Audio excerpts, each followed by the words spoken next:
Today we are switching the roles because usually I give advice about cars, but today you are the consultant for us. Leah and I, we are searching for a new vehicle. We're soon going to talk about what we think about, what we might be buying, but I really want your feedback. What would you suggest Leah, me, or we together should actually buy? One or two, lease, buy used, buy new, and so on. So basically we are very open, but we'll soon go into the details what we have been thinking of the last few weeks. But first of all, I want to start with, sometimes I do a review of a car and someone writes, "Oh Thomas, this would be a perfect car for you. I totally see you in this vehicle or owning it or something." And I found that very, very interesting because maybe sometimes you're a little bit blind yourself for that, and then it's really good to get some feedback from the outside. Or maybe you have seen some reviews and said like, "Oh, Tom seems to be really happy with this vehicle, maybe he should get one." Yeah, then of course also what vehicle would you think would fit to me best, and also which vehicle would fit best to Leah.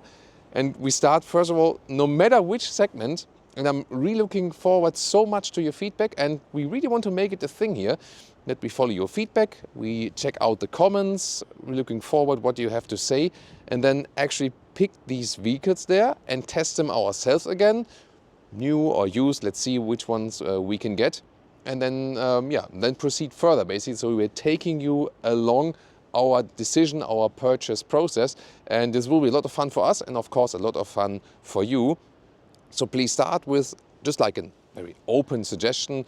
What you think, what is the most fitting vehicle to me, and what is maybe the most fitting vehicle to Leah. Looking forward to that. Hi, it's Leah here. Thank you everyone for supporting us, and all the nice and kind messages from all of you.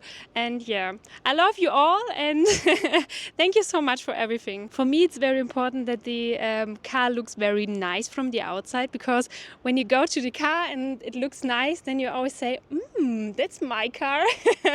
Some examples are maybe the X5 or the Porsche Panamera. I love the Porsche Panamera with this Provence color. You know that? It's the Leah lavender rose color. For me, it's very important that the car is comfortable, and for me as a passenger princess, that's a thing. You know that.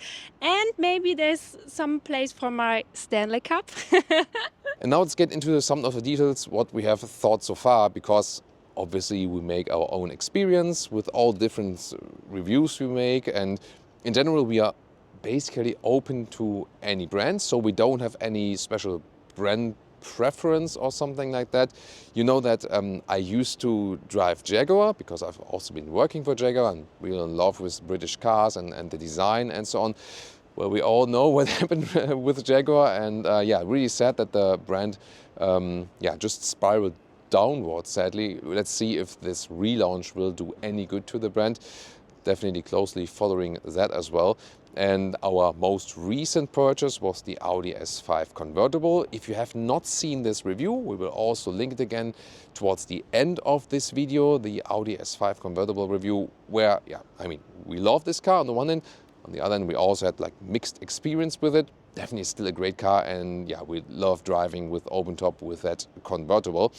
And for the new vehicle, well, it could actually at this moment still go into different directions. So the one, thought is replacing the S5, but there's also the thought of just keeping it because, now I invested a little bit in this vehicle, it drives well, it's a nice 3-liter 6-cylinder, it's an open top, it's great.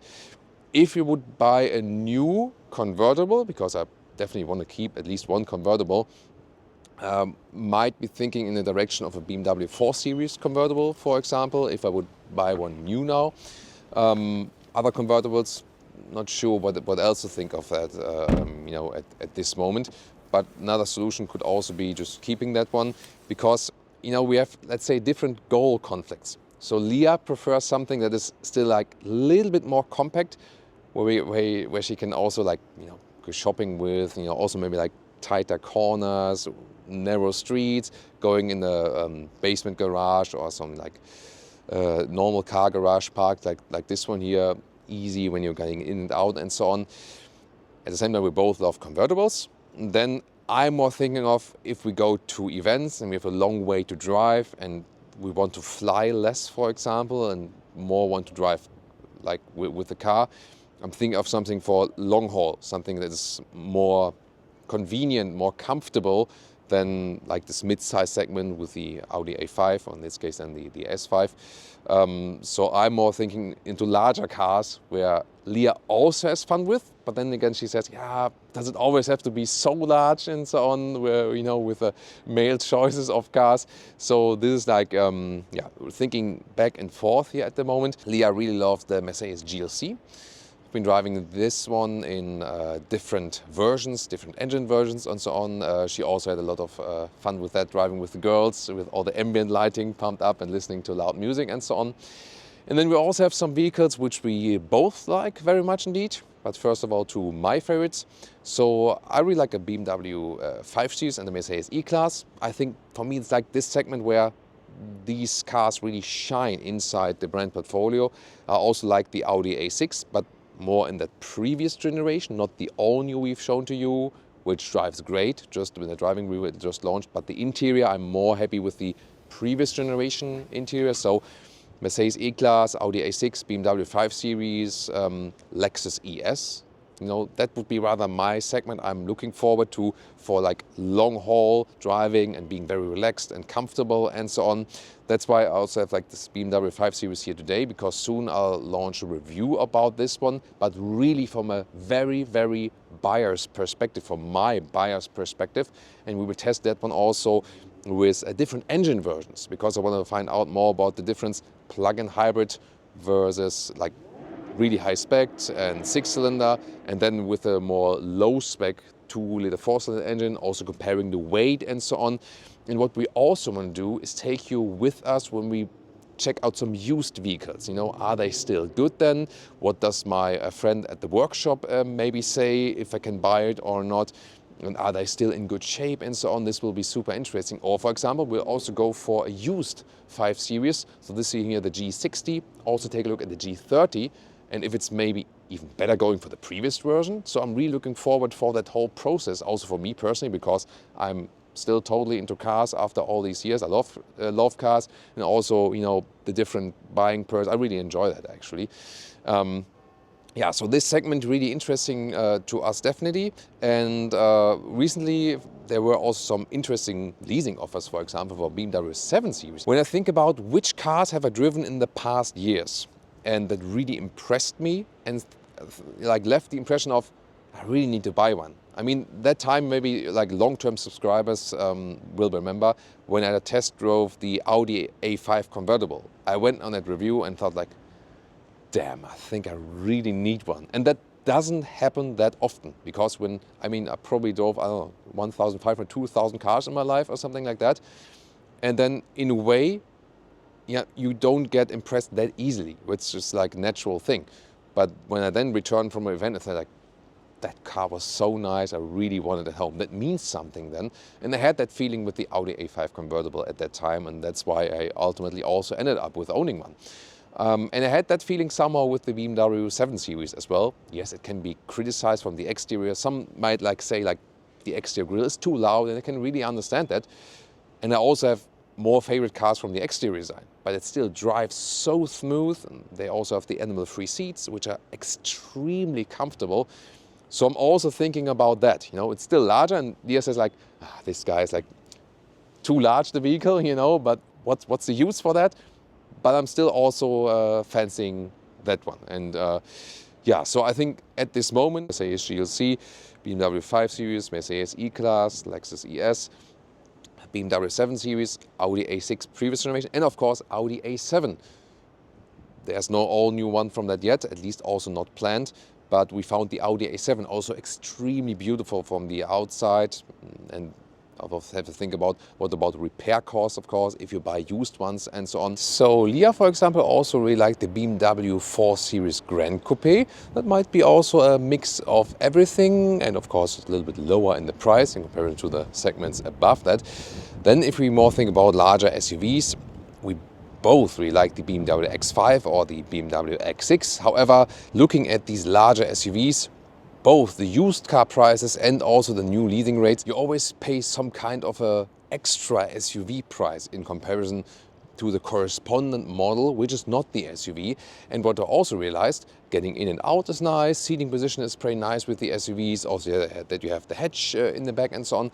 But in driving, especially long distance, of course, the lower sitting cars always give you some, more calmer driving feeling, and the G-forces have, a different effect on the body, especially for the passengers when you are in these high-sitting SUVs. There are some examples for that which prove it, but there are also some other, like, for example, we had the GLC 63, which was great from the suspension, that even though you were in an SUV, it was great in agile driving. So it's sometimes that way, sometimes this way. But in general, of course, thinking about what is the most comfortable also for long-haul driving. Yeah, and then, of course, how are the forces applied on the passenger. So we're also open to the SUVs, but it doesn't have to be the SUVs. And, of course, the price-performance ratio has to be somewhat realistic. And the Porsche Panamera. We had one model there with a plug-in hybrid and also with the fabric seats that were pretty cool. It's my favorite Porsche actually at this moment, the Porsche Panamera. And Leah also liked it very much. So we're also thinking about this one. You see, there are still a lot of cars in the mix. That's why we really need your help. The thing of that one, like asking you, is also maybe we have forgotten something and we should go back a step maybe and take this one into consideration. And that's why we also want to keep you updated with everything of that. Question is, of course, lease new, buy used, or buy new. Buying new is, it depends if you get like a great discount. Leasing rate, it has to be a great offer. And then buying used, then it depends on like what repair cost can we expect with a vehicle, and for example, how reliable is a car or something like that. Yeah, and you heard we rather go in the premium direction. It doesn't have to be like super top luxury, like doesn't need to be like super exclusive brands or something like that, but rather in the premium segment. Or if a vehicle that is not in the premium segment can also be convincing. So if we thought about going EV, we also, for example, took the VW ID.7 in our closer decision, because I think it's one of the best EVs out there at the moment, and probably also the best overall price performance EV, also from the German manufacturers, because it's quite efficient, has a lot of room on the interior, has very comfortable seats and so on, and a great turning circle because the front wheels go inwards so much, and you don't even need a rear axle steering for that. So that is maybe also something to consider on our shortlist. Yeah, in general about EV or not. So we have a wall box in the basement garage so that we would be ready for that. We often go long trips inside Germany, and that can be sometimes 400, 500 kilometers, maybe even one way. And then, of course, the question was, what is with recharging? And theoretically, it works well when the charging station works and so on. But sometimes we already had such experience that we were delayed 2-3 hours on the whole trip because then this charging station was not working, or it failed or sometime, or then it was all blocked. And we had already a lot of bad experience driving electric vehicles, sadly. The thing is, itself, they drive great, and a lot of also very, convenient and great in technology and so on. And the electric vehicles make sense for a lot of use cases. But the question is if it makes sense for ours. We're still totally open as for the powertrain. Me personally, I prefer 6-cylinder petrol engine as for the experience, but we're also open to EVs. And for example, recently I saw a leasing offer that the BMW i7 is sold at the lower leasing rate than the BMW 5 Series. And then, of course, you might be thinking, wait a minute, if I can buy the i7 for a very good price, maybe then electric. So this is all playing, is in this effect. So what do we really need? So I want something like for long-haul travel. At the same time, Leah thinks about, does it have to be too big? Maybe it can be like a size smaller or something like that. And then long-haul is the question, does the electric thing already work for us with our driving profile and so on? And that is like, could be that or this or that way, but also definitely a very interesting experience. Or we could end up with saying like, maybe it needs to be like one very large one and then like a tiny one for the city. It would also be a combination. So whatever you want to suggest, if you say like, Thomas, I really think this one vehicle could be a solution for everything, or if you rather say, I think you maybe need two, like this and that one. And as I said, price-wise, we are also open maybe to buy maybe a 3, 4, 5-year-old used one, because used vehicles sometimes also have advantages. I mean, from sustainability aspect, the car that is already built is always the most sustainable one. But also if you think about some systems that need to be turned off nowadays, in older vehicles, they are off by default, like this speed chime warning where you now always have to deactivate it. In the used vehicles, it's not there, you know. So, or for example, if you think about the BMW 5 Series, the G30, let's say if we go for a touring, you can have like the separate glass opening at the rear, you know, and the previous generation 5 Series is a little bit shorter than the nowadays 5 Series. Could be something where it's like, hey, maybe Leah is not happy with the large new 5 Series, but maybe she will be happier with the shorter previous generation 5 Series. So a lot of thoughts there at this moment. We will keep you updated with our developing shortlist. We will do some reviews where we keep that one into consideration.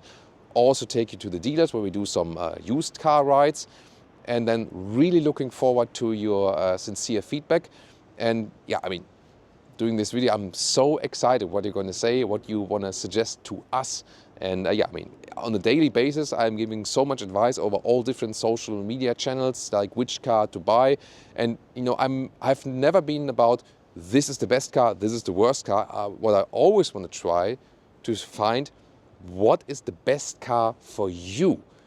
And that's exactly what you will do for us right now. So really enjoy this this whole thing going on here with us together. So have you already written a comment? If not, do it right now.